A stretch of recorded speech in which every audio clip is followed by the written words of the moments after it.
ਗੁਰੂ ਰਾਮਦਾਸ ਰਾਖੋ ਸਰਣਾਈ।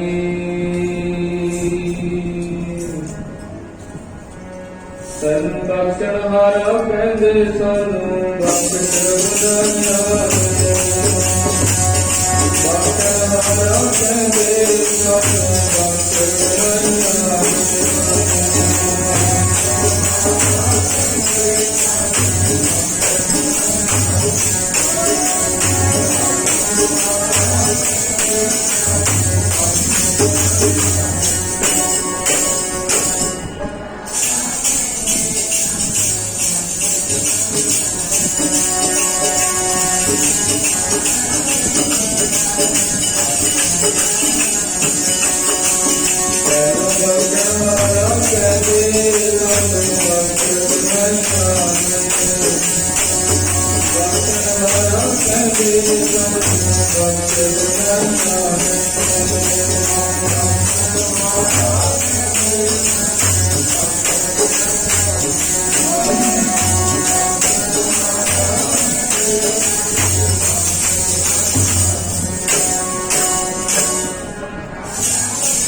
परम सत्कारयोग सतगुरां की साजी नवाजी गुरु प्यारी गुरु पातशाह महाराज जी का खास स्वरूप गुरु खालसा साध संगत जीओ, जितने भी आप सर्वत माई भाई सतगुरां दे पावन पवित्र सचखंड दरबार और महापुरखों की इस तपोभूमि के पूर्णमासी के दिहाड़े में मुख रख के नतमस्तक होने वास्ते आए हो। लंबे समय तो बैठ के संगतां गुरबाणी के कीर्तन अते गुरमत दीयां विचारां दा लाहा प्राप्त कर रही ने। जिन्ना समा अपने कोल बाकी है आप सारे ने रल के उस परम पिता परमात्मा की उस्ती उस प्रभु दे और प्रभु दे प्यारियां दे गुणां नूं गायन करके अपने समय अते सवासां नूं सफलियां करना है। आओ सारे सब तो पहला सतगुरु दशमेश पातशाह धन गुरु गोबिंद सिंह साहिब जी महाराज की बख्शिश नूं दोहराइए। सारे गज वज के आखो जी वाहिगुरू जी का खालसा वाहिगुरू जी की फतेह। साध संगत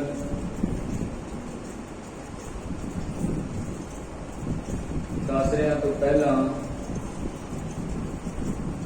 जो गुरमत विचारा हो रही सन, ज्ञानी सिंघा ने आप सर्वत संगत के सन्मुख हो के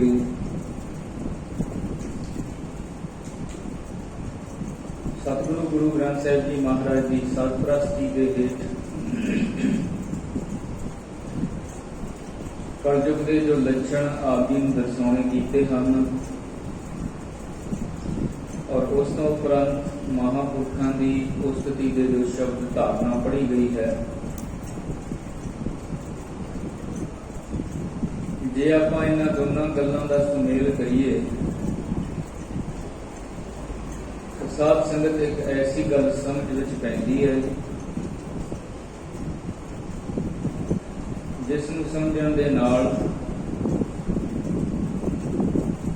जीवन के उस सुनहरी पक्ष का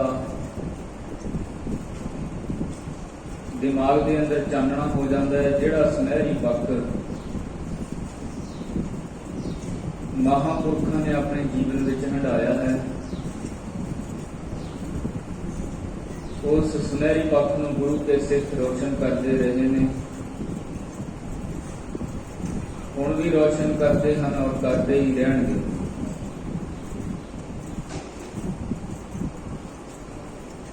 सब तो पहला तो इस गल नूं समझना कि जो युग है कलयुकाल का युग, जिन्हों आप कलयुग कहते हैं, साध संगत जी युग का अर्थ हुंदा है समा। वो समा हर एक युग की आपो अपनी गति सीमा होंदी है, पर समा वो चंगा हुंदा है जिस दे विच प्रभु नूं याद कर लिया जाए, परमेश्वर के प्यारियां की सेवा कर ली जाए, गुरु की संगतां की सेवा हो जाए, गुरु घर की सेवा हो जाए, गुरु के घर ते पहुंच जाइए, गुरु नूं नमस्कार कर दईए, गुरु के दर्शन दीदारे कर लईए, गुरु की बाणी नूं पढ़ लईए, सुन लईए, विचार लईए, समा वो चंगा है।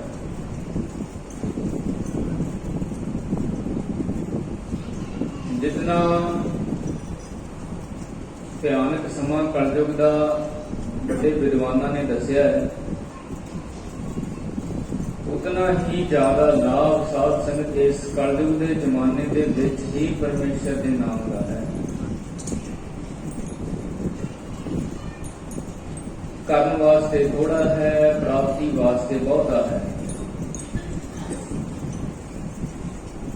6 ਮਹੀਨੇ ਗੁਰੂ ਕੀ ਸੰਗਤ ਦੀ ਸੇਵਾ ਕੀਤੀ ਹੋਵੇ, ਸਾਲਾਂ ਬੱਧੀ ਕੀਤੀ ਹੀ ਤਪੱਸਿਆ ਦਾ ਫਲ ਪ੍ਰਾਪਤ ਹੋ ਜਾਂਦਾ ਹੈ।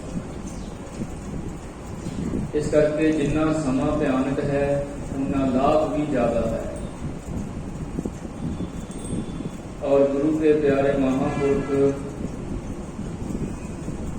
ਗੁਰੂ ਘਰ ਵੱਲੋਂ ਬਖਸ਼ਿਸ਼ ਕੀਤੀਆਂ ਹੋਈਆਂ ਜਿਹੜੀਆਂ ਪਾਵਨ ਪਵਿੱਤਰ ਰੂਹਾਂ ਨੇ, ਉਹ ਸਾਧ ਸੰਗਤ ਇਸ ਕਲਯੁਗ ਕਾਲ ਦੇ ਜ਼ਮਾਨੇ ਦੇ ਵਿੱਚ ਸਦਾ ਦੇ ਵਾਸਤੇ ਆਪਣੇ ਸੇਵਕਾਂ ਨੂੰ, ਆਪਣੇ ਪੈਰੋਕਾਰਾਂ ਨੂੰ, ਜਿਸ ਤਰ੍ਹਾਂ ਗੁਰੂ ਨਾਨਕ ਦੇਵ ਸਾਹਿਬ ਜੀ ਮਹਾਰਾਜ ਉਪਦੇਸ਼ ਕਰਦੇ ਰਹੇ ਔਰ ਧੰਨ ਗੁਰੂ ਗ੍ਰੰਥ ਸਾਹਿਬ ਜੀ ਮਹਾਰਾਜ ਕਰ ਰਹੇ ਹਨ, ਉਸੇ ਤਰ੍ਹਾਂ ਦਾ ਉਪਦੇਸ਼ ਮਹਾਂਪੁਰਖ ਵੀ ਕਰਦੇ ਹਨ। ਆਪਣੇ ਸੰਤ ਮਹਾਰਾਜ ਲਗਾਤਾਰ 50 ਸਾਲ ਨਿਰਵਾਣ ਕੀਰਤਨ ਉਪਦੇਸ਼ ਕਰਕੇ ਸੰਗਤਾਂ ਨੂੰ ਨਿਹਾਲ ਕਰਦੇ ਰਹੇ। ਪਰ ਜੋ ਵਚਨ ਆਪਾਂ ਨੇ ਸਰਵਣ ਕੀਤੇ ਨੇ, ਇਹਨਾਂ ਦਾ ਨਿਚੋੜ ਕੱਢ ਕੇ ਮਹਾਂਪੁਰਖਾਂ ਨੇ ਵਿਅਕਤੀ ਨੂੰ ਕਰਨਾ ਕੀ ਚਾਹੀਦਾ ਹੈ ਉਹ ਦੱਸਣਾ ਕੀਤਾ। ਜਿਸ ਤਰ੍ਹਾਂ ਸਤਿਗੁਰਾਂ ਦੀ ਪਾਵਨ ਪਵਿੱਤਰ ਬਾਣੀ ਦਾ ਵਚਨ ਹੈ, ਕਰਮ ਧਰਮ ਪਾਖੰਡ ਜੋ ਦੀਸੈ, ਤਿਨ ਜਮ ਜਾਗਾਤੀ ਲੁਟੈ, ਨਿਰਵਾਣ ਕੀਰਤਨ ਗਾਵੋ ਕਰਤੇ ਕਾ, ਨਿਮਤ ਸਿਮਰਤ ਜਿਤ ਛੁਟੈ। ਨਿਮਤ ਸਾਧ ਸੰਗਤ ਕਹਿੰਦੇ ਹਨ ਪਿੱਛੇ ਨੂੰ ਮਾਤਰ, ਅੱਖ ਨੂੰ ਬੰਦ ਕਰਨਾ, ਅੱਖ ਨੂੰ ਖੋਲਣਾ, ਇੱਕ ਪਲ ਜਿੰਨਾ ਸਮਾਂ ਜਿਹੜਾ ਹੈ ਉਹਨੂੰ ਕਹਿੰਦੇ ਹਨ ਨਿਮਕ। ਇੰਨੇ ਸਮੇਂ ਦੇ ਵਿੱਚ ਸਤਿਗੁਰੂ ਜੀ ਕਹਿੰਦੇ ਉਹਨਾਂ ਦਾ ਛੁਟਕਾਰਾ ਹੋ ਜਾਂਦਾ ਹੈ। ਜਿਹੜੇ ਨਿਸ਼ਕਾਮ ਹੋ ਕੇ, ਨਿਰਵਾਣ ਹੋ ਕੇ ਔਰ ਨਿਰਵਾਣ ਹੋ ਕੇ ਉਸ ਅਕਾਲ ਪੁਰਖ ਹਰੀ ਪਰਮੇਸ਼ਰ ਪ੍ਰਭੂ ਪਰਮਾਤਮਾ ਦੀ ਬੰਦਗੀ, ਉਹਦਾ ਭਜਨ, ਉਹਦੀ ਕੀਰਤੀ ਕਰਦੇ ਹਨ। ਬਾਕੀ ਜੋ ਆ ਦੁਨੀਆ ਦੇ ਕੀਤੇ ਹੋਏ ਕਰਮ ਧਰਮ ਹਨ, ਇਹਨਾਂ ਨੂੰ ਰਸਤੇ ਦੇ ਵਿੱਚ ਹੀ ਲੁੱਟ ਲਿਆ ਜਾਂਦਾ ਹੈ।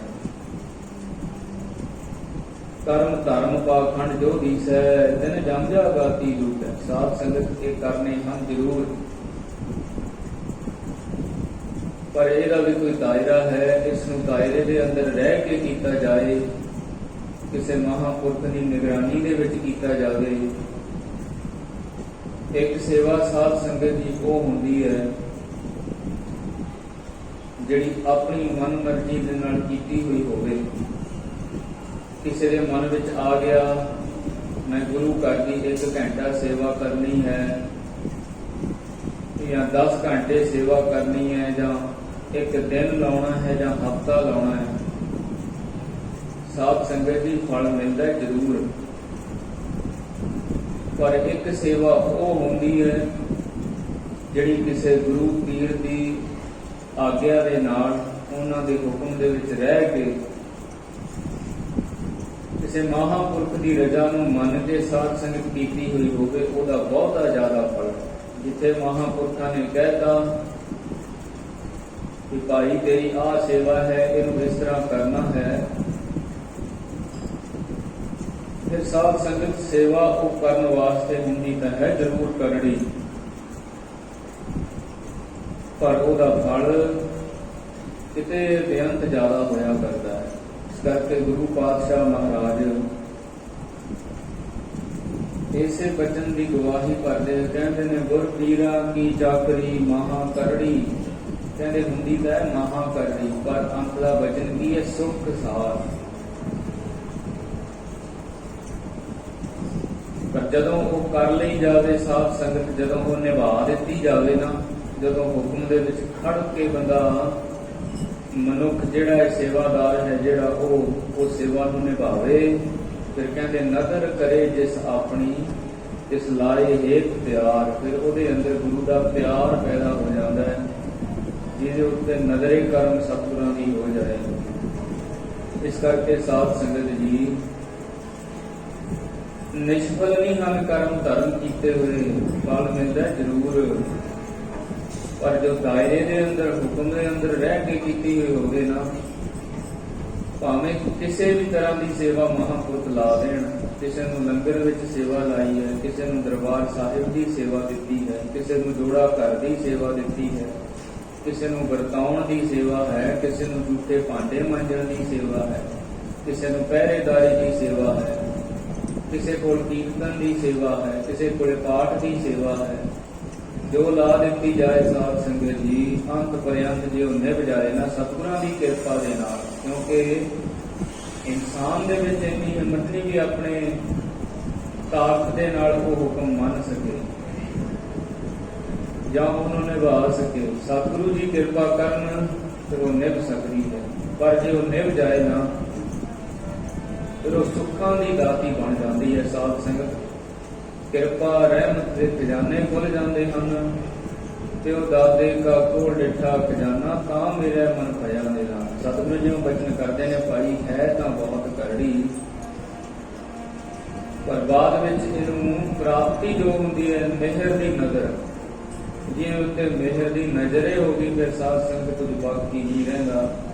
ਇਸ ਕਰਕੇ ਗੁਰੂ ਜੀ ਕਹਿੰਦੇ, ਮਹਾ ਕਰੜੀ ਤੇ ਸੁਖਾਲੀ ਦਾਤੀ, ਚੱਕਰੀ ਹੈ ਗੁਰੂ ਕੀ ਰਾਤੀ।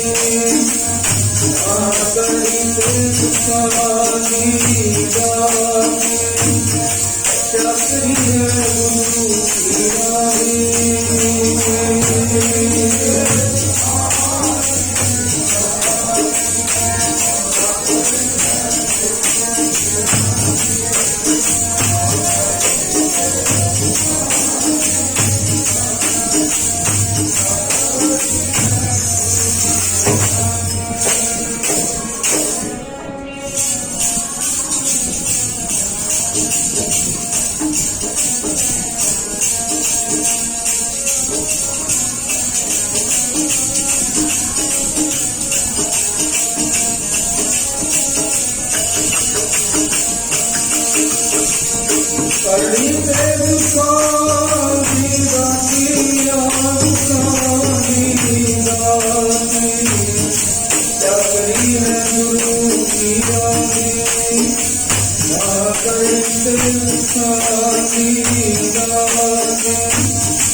साध संगत जी है तो बहुत करड़ी, पर जिए ते सतगुरु साहब जी महाराज कृपा कर देन उहदी निभ भी जाती है। पर यह सेवा हर कोई नहीं साध संगत कर सकता। हर कोई सतगुरां दी चरण शरण दे विच हाਜ਼ਰ हो के संपूर्ण तौर पर हुक्म नहीं मन सकता।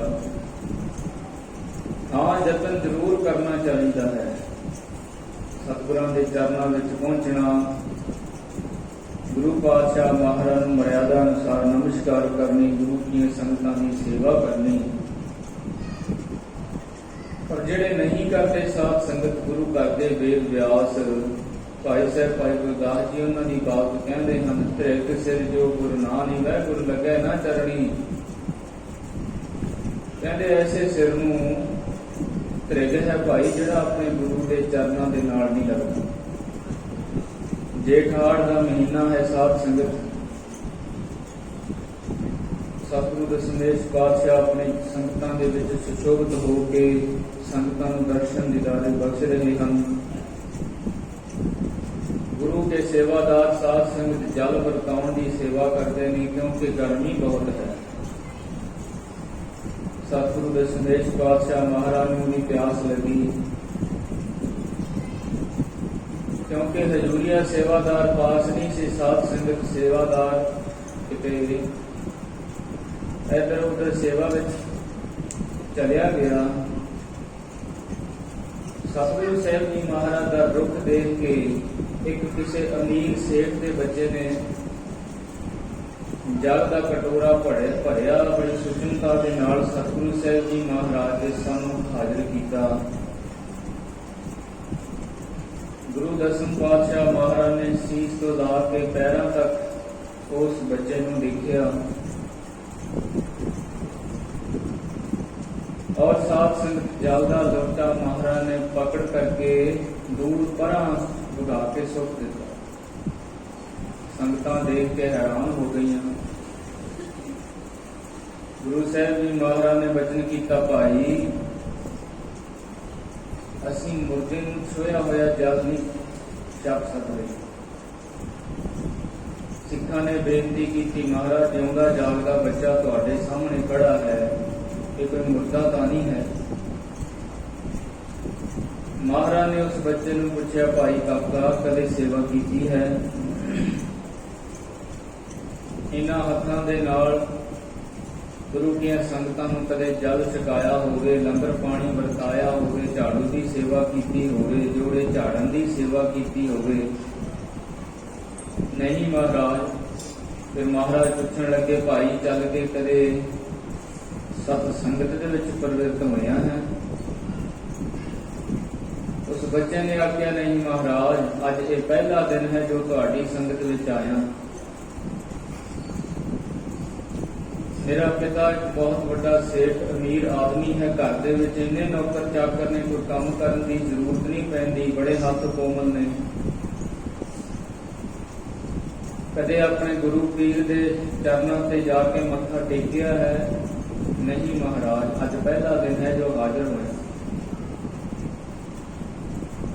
सतगुरु धन गुरु गोबिंद सिंह साहब जी महाराज संगत विच खड़े होकर आखने लगे, भाई तुहाडे विच कोई ऐसा है जिहड़ा मुर्दे नूं छुया होया जल छक लवे जां फिर भोजन छक लवे? संगत ने जवाब दिता कि नहीं महाराज। सियाणे सियाणे गुरसिख आखण लगे, महाराज जदों कोई प्राणी मृतक हो जाता है ना, ਬਾਕੀ ਉਹਦੇ ਸਕੇ ਸੰਬੰਧੀ ਜਦੋਂ ਉਹਦੀ ਮਜਲ ਵਿੱਚ ਪਿੱਛੇ ਜਾਂਦੇ ਹਨ ਨਾ, ਉਹ ਸੰਸਕਾਰ ਤੋਂ ਉਪਰੰਤ ਆ ਕੇ 5 ਇਸ਼ਨਾਨਾਂ ਕਰਦੇ ਨੇ। ਕਈ ਪੂਰਾ ਇਸ਼ਨਾਨ ਕਰਕੇ ਕੱਪੜੇ ਬਦਲ ਕੇ ਫਿਰ ਕੁਝ ਛਕਦੇ ਨੇ। ਆਪਣੇ ਆਪ ਨੂੰ ਇੰਨਾ ਅਪਵਿੱਤਰ ਸਮਝਦੇ ਨੇ ਉਸ ਮੁਰਦੇ ਦੇ ਨਾਲ, ਕੇਵਲ ਜਾਣ ਦੇ ਕਾਰਨ। ਫਿਰ ਮਹਾਰਾਜ ਜੀ ਉਹਨੂੰ ਮੁਰਦੇ ਨੂੰ ਛੋਇਆ ਹੋਇਆ ਭੋਜਨ ਜਾਂ ਜਲ ਕੋਈ ਕਿਵੇਂ ਛਕ ਸਕਦਾ ਹੈ? ਮਹਾਰਾਜ ਆਖਣ ਲੱਗੇ, ਭਾਈ ਜਦੋਂ ਹੋਰ ਕੋਈ ਪ੍ਰਾਣੀ ਮੁਰਦੇ ਨੂੰ ਛੋਇਆ ਹੋਇਆ ਜਲ ਨਹੀਂ ਛਕਦਾ, ਅਸੀਂ ਕਿਵੇਂ ਛਕ ਲਈਏ? ਸਿਆਣੇ ਸਿਆਣੇ ਗੁਰਸਿੱਖ ਪੁੱਛਣ ਲੱਗੇ, ਮਹਾਰਾਜ ਦੱਸੋ ਚਾਨਣਾ ਪਾਓ ਕਿਵੇਂ? ਗੁਰੂ ਪਾਤਸ਼ਾਹ ਮਹਾਰਾਜ ਕਹਿਣ ਲੱਗੇ, ਭਾਈ ਗੁਰਬਾਣੀ ਦਾ ਪ੍ਰਮਾਣ ਲਹਿਰ ਹੈ। ਅਤ ਸੁੰਦਰ ਕੁਲੀਨ ਚਤੁਰ ਮੁਖ ਗਿਆਨੀ ਧਨਵੰਤ ਮਿਰਤਕ ਕਹੀ ਹੈ ਨਾਨਕਾ ਸਿਰ ਪ੍ਰੀਤ ਨਹੀਂ। ਗੁਰੂ ਪਾਤਸ਼ਾਹ ਮਹਾਰਾਜ ਕਿਉਂ ਬਚਨ ਕੀਤਾ ਸਾਰੇ ਮਿਰਤਕ ਕਹੀਏ ਨਾਨਕਾ, ਮਿਰਤਕ ਕਹੀਏ ਨਾਨਕਾ।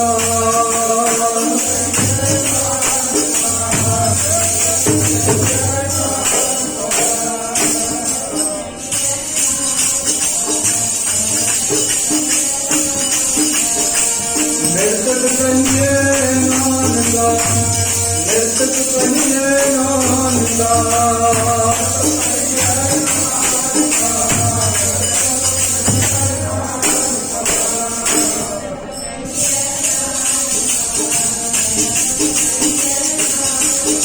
ਜਿਹ ਪ੍ਰੀਤ ਨਹੀਂ ਭਗਵੰਤ, ਮਿਰਤਕ ਕਹੀਏ ਨਾਨਕਾ, ਮਿਰਤਕ ਕਹੀਏ ਨਾਨਕਾ।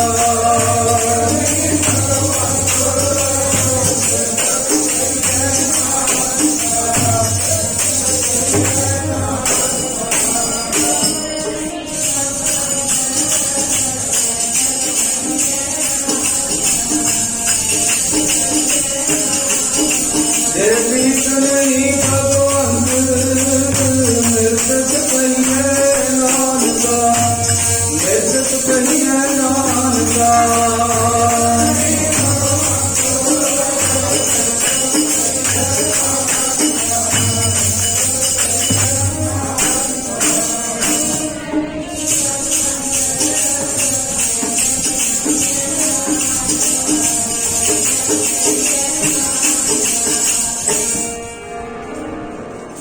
ਸਤਿਗੁਰੂ ਜੀ ਆਖਣ ਲੱਗੇ, ਗੁਰਬਾਣੀ ਦਾ ਬਚਨ ਹੈ ਕਿ ਕੋਈ ਅੱਤ ਦਾ ਸੁੰਦਰ ਹੋਵੇ, ਅਕਾਲ ਪੁਰਖ ਨੇ ਬੜੀ ਸੁੰਦਰਤਾ ਸਰੀਰ ਦੀ ਬਖਸ਼ਿਸ਼ ਕੀਤੀ ਹੋਈ ਹੋਵੇ, ਕਿਸੇ ਨੂੰ ਉੱਚੀ ਕੁੱਲ ਦਾ ਹੋਵੇ, ਉੱਚੀ ਕੁੱਲ ਵਿੱਚ ਪੈਦਾ ਹੋਇਆ ਹੋਵੇ, ਬਹੁਤਾ ਜ਼ਿਆਦਾ ਚਤੁਰ ਹੋਵੇ, ਚਲਾਕ ਹੋਵੇ, ਬੜਾ ਮੁੱਖ ਦਾ ਗਿਆਨੀ ਹੋਵੇ, ਬੜੀਆਂ ਗੱਲਾਂ ਬਾਤਾਂ ਵੀ ਜਾਣਦਾ ਹੋਵੇ, ਧਨਵੰਤ ਵੀ ਬਹੁਤ ਜ਼ਿਆਦਾ ਧਨਵਾਨ ਹੋਵੇ, ਮਾਇਆ ਦਾ ਘਾਟਾ ਨਾ ਹੋਵੇ। ਪਰ ਜੇਕਰ ਉਹਦੀ ਪ੍ਰੀਤ, ਜੇਕਰ ਉਹਦਾ ਸੰਬੰਧ ਆਪਣੇ ਗੁਰੂ ਦੇ ਨਾਲ ਨਹੀਂ ਹੈ, ਤਾਂ ਉਹ ਭਾਈ ਮਿਰਤਕ ਹੈ। ਸਰੀਰ ਦੇ ਹੁੰਦਿਆਂ ਹੋਇਆਂ ਵੀ ਉਹ ਮਿਰਤਕ ਹੈ। ਇਸ ਕਰਕੇ ਭਾਈ ਇਹਨੇ ਕਦੇ ਸੇਵਾ ਨਹੀਂ ਕੀਤੀ, ਕਦੇ ਗੁਰੂ ਕੇ ਚਰਨਾਂ ਤੇ ਆ ਕੇ ਸੀਸ ਨਹੀਂ ਨਿਵਾਇਆ। ਜਿਹਨੇ ਸੀਸ ਨਹੀਂ ਨਿਵਾਇਆ ਉਹਨੂੰ ਤਾਂ ਸਾਧ ਸੰਗਤ ਗੁਰੂ ਘਰ ਦੇ ਵੇਦ ਵਿਆਸ, ਭਾਈ ਸਾਹਿਬ, ਭਾਈ ਗੁਰਦਾਸ ਜੀ ਵੀ ਐਸੀਆਂ ਤਰਕਾਰਾਂ ਪਾ ਰਹੇ ਹਨ। ਜਿਹੜਾ ਲੱਗੇ ਨਾ ਕਰਨੀ ਉਹ ਤੇਰੇ ਤੇਰਾ ਸਿਰ ਬੰਦਿਆ, ਲੱਗੇ ਨਾ ਕਰਨੀ ਉਹ ਤੇਰੇ ਤੇਰਾ ਸਿਰ ਬੰਦਿਆ।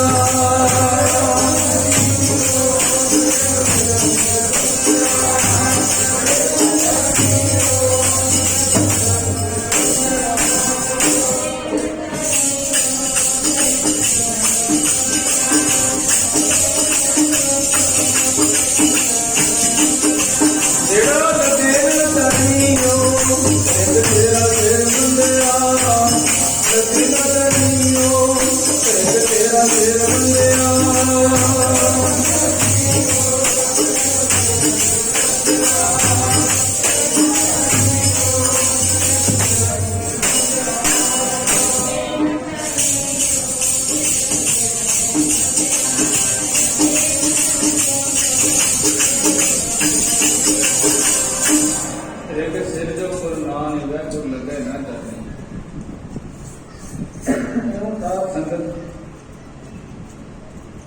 ਤ੍ਰਿਗ ਉਹਨੂੰ ਕਹਿੰਦੇ ਨੇ ਜਿਹਨੂੰ 100 ਵਾਰੀ ਫਿੱਟੇ ਮੂੰਹ ਕਹਿ ਦਈਏ।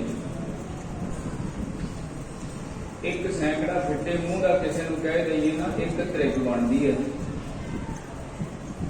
ਕਹਿੰਦੇ ਭਾਈ ਲੱਖਾਂ ਹੀ ਧਰਕਾਰਾਂ ਨੇ ਤੇਰੇ ਸਿਰ ਨੂੰ। ਭਗਤ ਫਰੀਦ ਜੀ ਕਹਿੰਦੇ ਹਨ, ਫਰੀਦਾ ਉੱਠ ਫਰੀਦਾ ਸੁੱਤਿਆ ਉੱਜੂ ਸਾਜ ਸੁਬਹ ਨਿਵਾਜ ਗੁਜ਼ਾਰ, ਜੋ ਸਿਰ ਸਾਈ ਨਾ ਨਿਵੈ ਸੋ ਸਿਰ ਕਪ ਉਤਾਰ। ਕਹਿੰਦੇ ਭਾਈ ਜਿਹੜਾ ਸਿਰ ਪਰਮੇਸ਼ਰ ਦੇ ਆਪਣੇ ਗੁਰਦੇਵ ਦੇ ਚਰਨਾਂ ਵਿੱਚ ਨਹੀਂ ਨਿਭਦਾ ਉਹਨੂੰ ਤਾਂ ਉਤਾਰ ਦੇ। ਜੋ ਸਿਰ ਸਾਈ ਨਾ ਨਿਭੈ ਸੋ ਸਿਰ ਕੀਜੈ ਕਾਈ। ਕਹਿੰਦੇ ਕੀ ਕਰੀਏ ਫਿਰ ਐਸੇ ਸਿਰ ਦਾ। ਪੁੰਨੇ ਹੇਠ ਜਲਾਈਐ ਬਾਲਣ ਸੰਦੈ ਖਾਏ। ਕਹਿੰਦੇ ਫਿਰ ਉਹਨੂੰ ਹਾਂਡੀ ਦੇ ਹੇਠਾਂ ਨਾ ਬਾਲਣ ਦੀ ਥਾਂ ਵਰਤ ਲਓ ਅੱਗ ਜਾਲਣ ਵਾਸਤੇ। ਉਹਦਾ ਫਾਇਦਾ ਹੀ ਕੀ, ਉਹਦਾ ਲਾਭ ਹੀ ਕੀ ਜਿਹੜਾ ਗੁਰੂ ਦੇ ਚਰਨਾਂ ਦੇ ਵਿੱਚ ਨਾ ਮਿਲੇ। ਗੁਰੂ ਪਾਤਸ਼ਾਹ ਦਸਮ ਪਾਤਸ਼ਾਹ ਧੰਨ ਗੁਰੂ ਗੋਬਿੰਦ ਸਿੰਘ ਸਾਹਿਬ ਜੀ ਮਹਾਰਾਜ ਕਹਿਣ ਲੱਗੇ ਭਾਈ ਇਹ ਮਿੱਤਕ ਹੈ ਨੇ ਕਦੇ ਸੇਵਾ ਨਹੀਂ ਕੀਤੀ। ਹਾਂ ਦੂਸਰੇ ਪਾਸੇ ਜਿਹੜਾ ਕੋਈ ਆਵੇ ਪੈਰਾਂ ਨਾਲ ਚੱਲ ਕੇ ਆਵੇ ਤਾਂ ਪੈਰ ਸੋਹਣੇ ਸੁਹਾਵਣੇ ਸਫਲੇ ਹੋ ਜਾਂਦੇ ਹਨ। ਸੀਸ ਆ ਕੇ ਗੁਰੂ ਕੇ ਚਰਨਾਂ ਵਿੱਚ ਰੱਖੇ ਤਾਂ ਪੁੱਠੇ ਲੇਖ ਸਿੱਧੇ ਹੋ ਜਾਂਦੇ ਨੇ। ਹੱਥਾਂ ਨਾਲ ਸੇਵਾ ਕਰੇ ਹੱਥ ਸਫਲੇ ਹੋ ਜਾਂਦੇ ਨੇ। ਅੱਖਾਂ ਨਾਲ ਦਰਸ਼ਨ ਕਰੇ ਅੱਖਾਂ ਪਵਿੱਤਰ ਨੇ।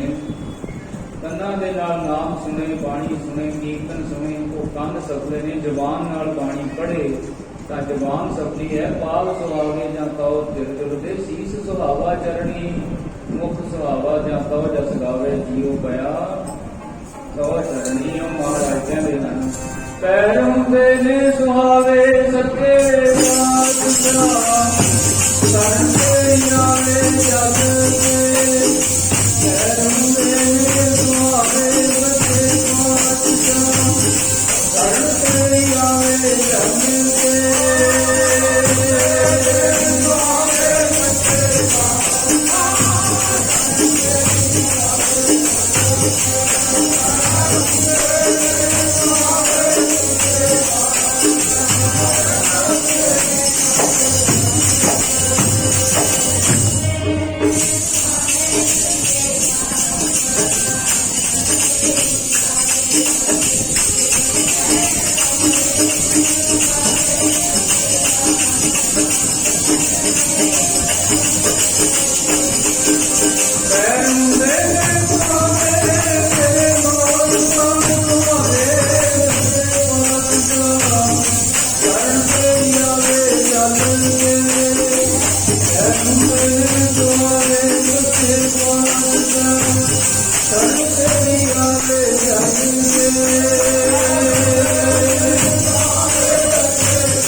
Hare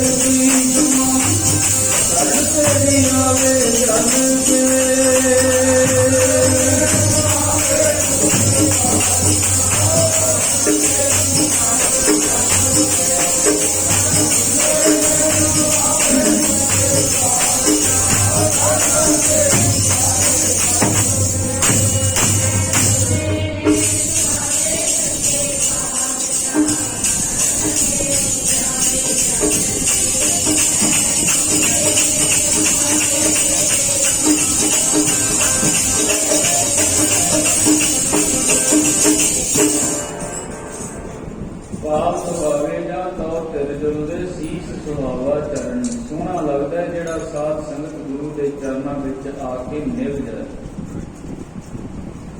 ਕਿਉਂਕਿ ਆਖਰ ਨੂੰ ਇਹਨੇ ਨਾਸ਼ ਹੀ ਜੋ ਹੋ ਜਾਣਾ ਹੁੰਦਾ ਹੈ।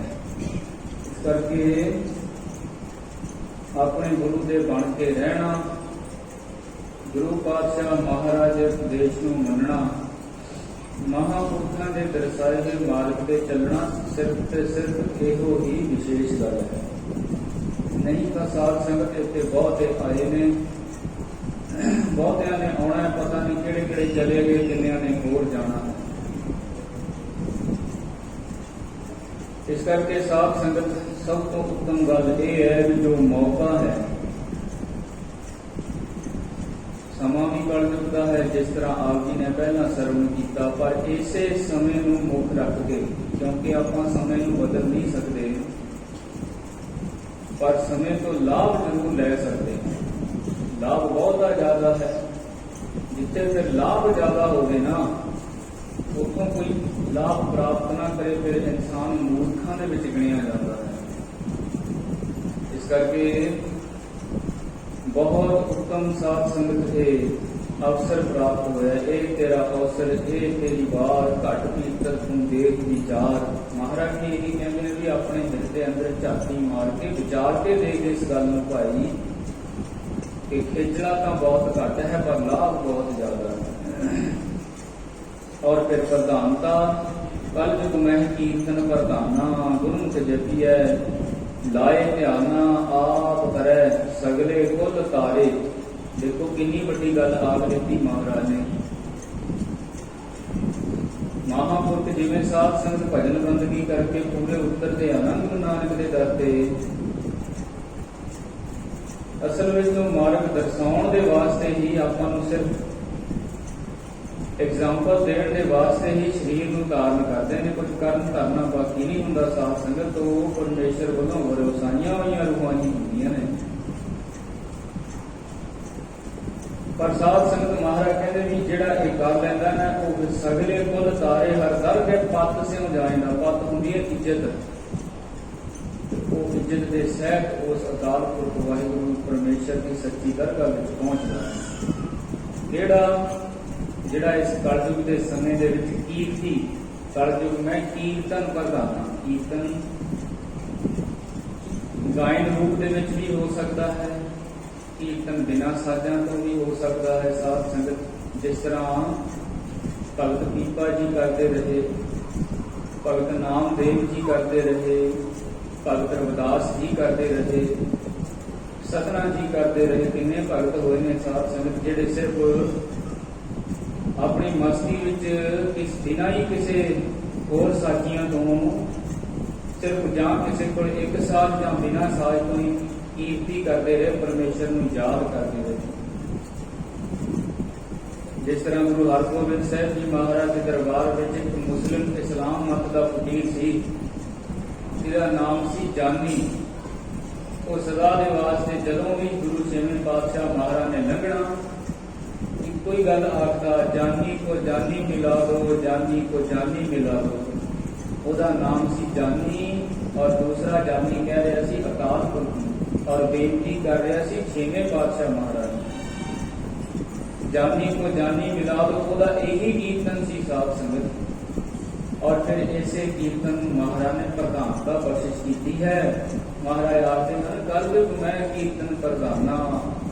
ਭਾਈ ਜਿਹੜਾ ਇਹ ਕਰ ਲਏਗਾ ਨਾ, ਉਹ ਚਾਹੇ ਸਾਜ਼ਾਂ ਦੀ ਸੁਰ ਮਿਲਾ ਕੇ ਹੋਵੇ ਜਾਂ ਫਿਰ ਸਾਧ ਸੰਗਤ ਤੁਹਾਡੇ ਕੱਲਿਆਂ ਦੀ ਕੀਤੀ ਹੀ ਬੇਨਤੀ ਹੋਵੇ, ਉਹ ਕੀਰਤੀ ਫਿਰ ਪ੍ਰਵਾਨ ਹੁੰਦੀ ਹੈ, ਉਹਨੂੰ ਪ੍ਰਧਾਨਤਾ ਬਖਸ਼ਿਸ਼ ਕੀਤੀ ਹੈ। ਮਹਾਰਾਜ ਕਿਉਂ ਕਹਿੰਦੇ ਹਨ ਕੀਰਤਨ ਪ੍ਰਧਾਨਾ ਕਲਯੁਗ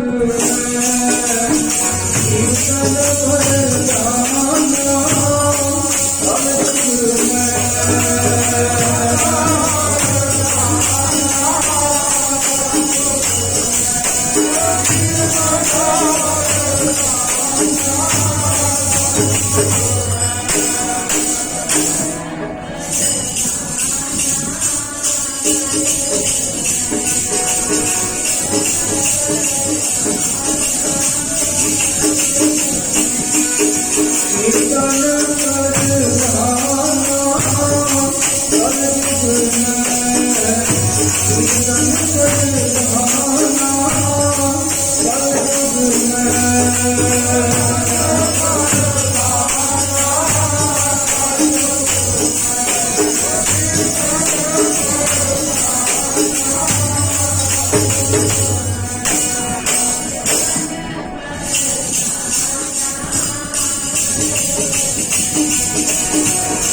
ऐसियां बख्शिशां ऐसियां रहमतां गुरु नानक के दरबार विच ने